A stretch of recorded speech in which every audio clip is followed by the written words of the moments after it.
stage?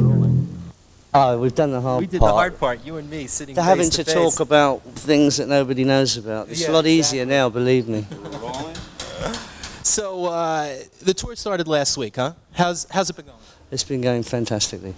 I mean, the first date that we did in Atlanta was just better than I could ever have expected for a first date in my wildest dreams. It was fabulous. They've been going great.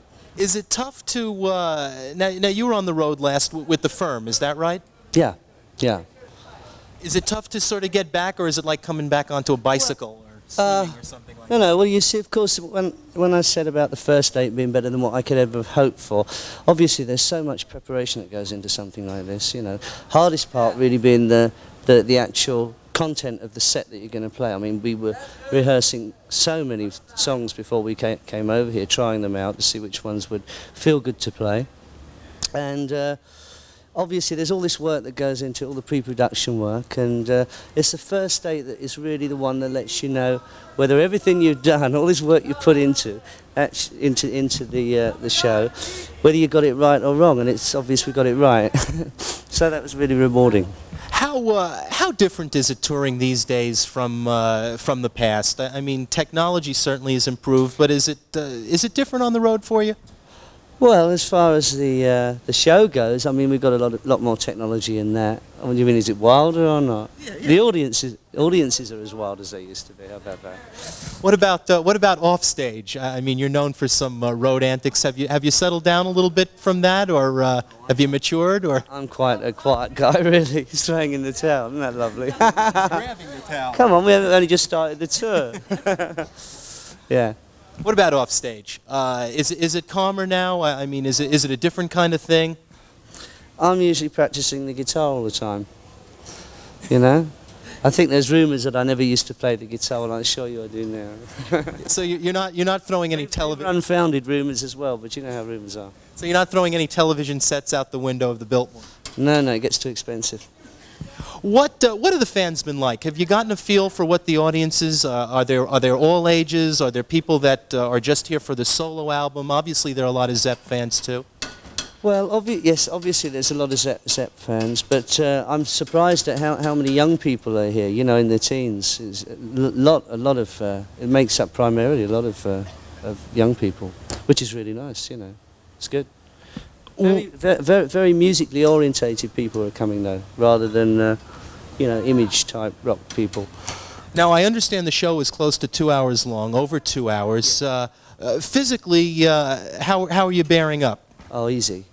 No, honestly, it's and once I get onto the stage, it's just like I might sound odd, but it's like a trance almost, and I can go on for quite a while, you know, and I feel really fresh at the end. Usually, depending now, I must say, here we are in Phoenix, and I haven't played in an open air place. It's probably going to be about 90 degrees or something, 95 degrees. We'll see how I get on, but I think it'll be fine.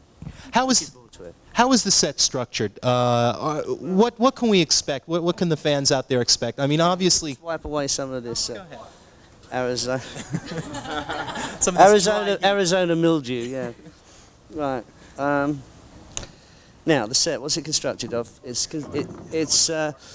just in so much as the Outrider album was, you know, me going back to my roots, you know, and going back to the blues, and well, obviously there's the rock riffs, which are very, you know, they're very sort of stylized to myself, but there's also the acoustic music, etc., etc. Within that concept, I wanted to carry that on with the tour, which would promote the album, and just present everything. Well, things that go back to the Yardbirds, Zeppelin, the Firm, the Death Wish 2 album, and Outrider, but more than anything else, just sort of showcasing all these sort of guitar techniques that I've pioneered. So there's a bow and all manner of things, you know. So is this kind of it goes back through your career and kind of takes little pieces out of that? Yeah, absolutely, and big pieces too, I might add. But you know, there's a lot of contrast in the set, but you know, that's what makes it interesting. I think that's why it's being received so well, because you know, you got everything from like something like, what should we say, Emerald Eyes, which is, you know, like a ballad, and Midnight Moonlight, which is an extremely complex song, but it's got all this sort of fingerstyle bit in the middle of it, through to, you know, some good rock and roll as well. How's the band getting along, and how are they shaping up, and what did it take to get them into road shape? It just took quite a few rehearsals and a lot of everyone, you know, understanding what I was trying to do. And in fact, we're playing really, really well as a band. I think that's one of the main things that people have been saying, you know, that they say what a good band it is.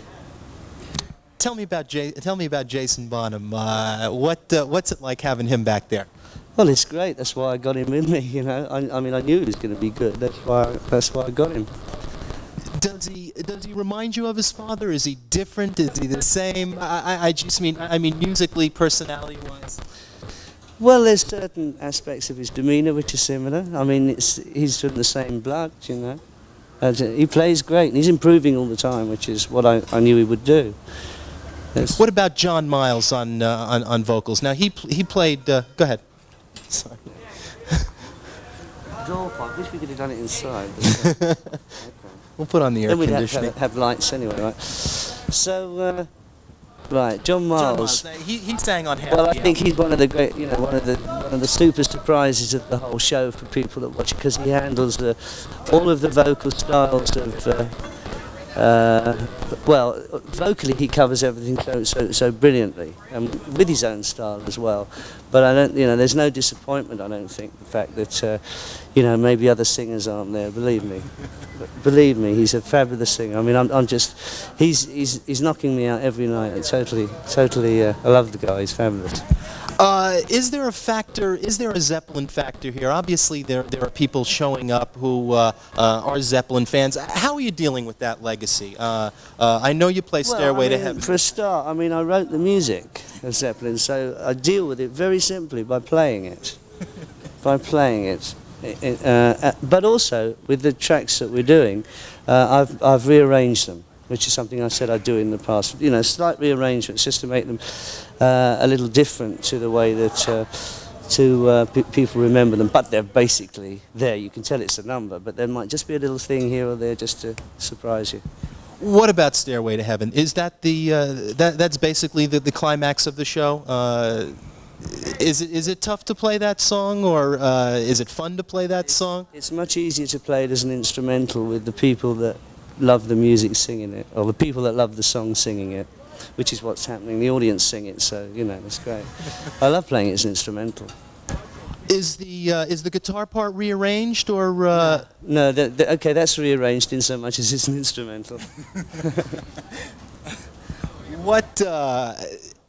How do you feel competition-wise? I mean, do you take a glance at sort of what Robert's doing out there? His career is obviously happening right now also. Is there any kind of competitive feeling that you have, or do you just go about your own business, do your own thing, do the best you can do?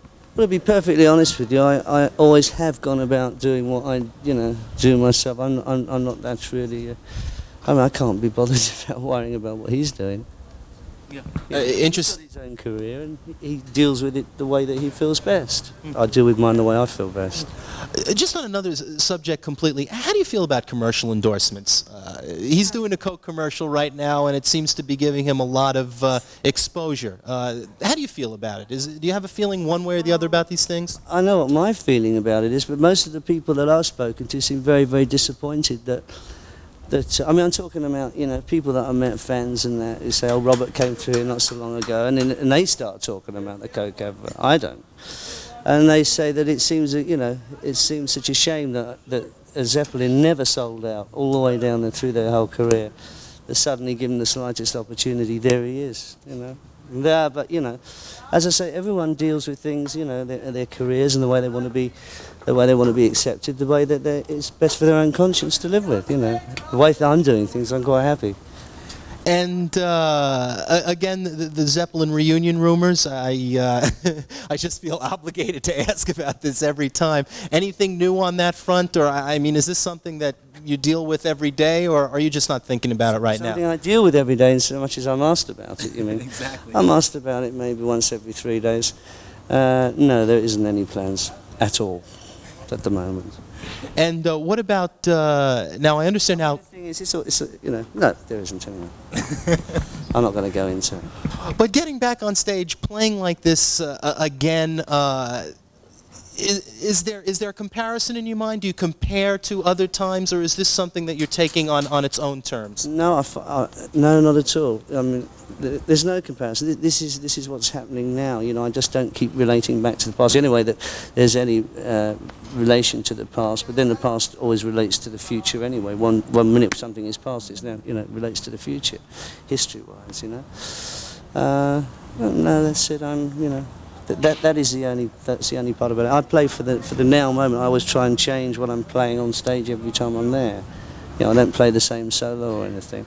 Try and extend numbers, etc., etc. So really, it's absolutely now. Has when you're on the road doing a kind of like an every night thing, or 3-4 nights a week, how does it affect your own guitar playing? Do you get better? Do you get tighter? Does the constant playing make you better?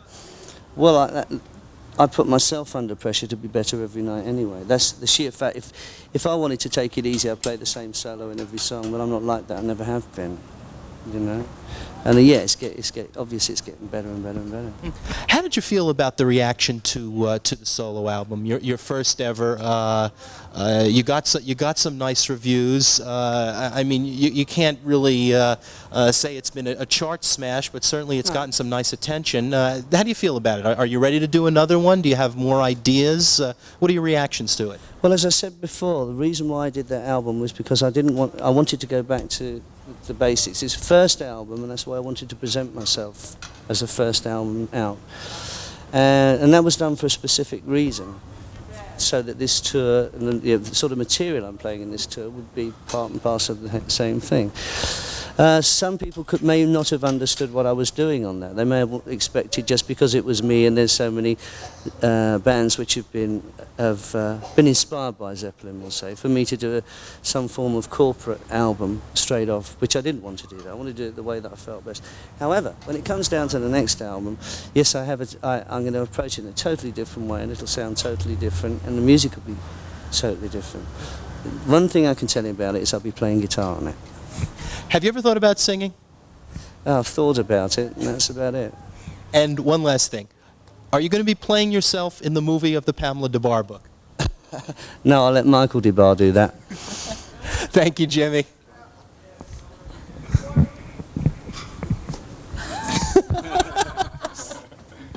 Did we get that? It's a wrap.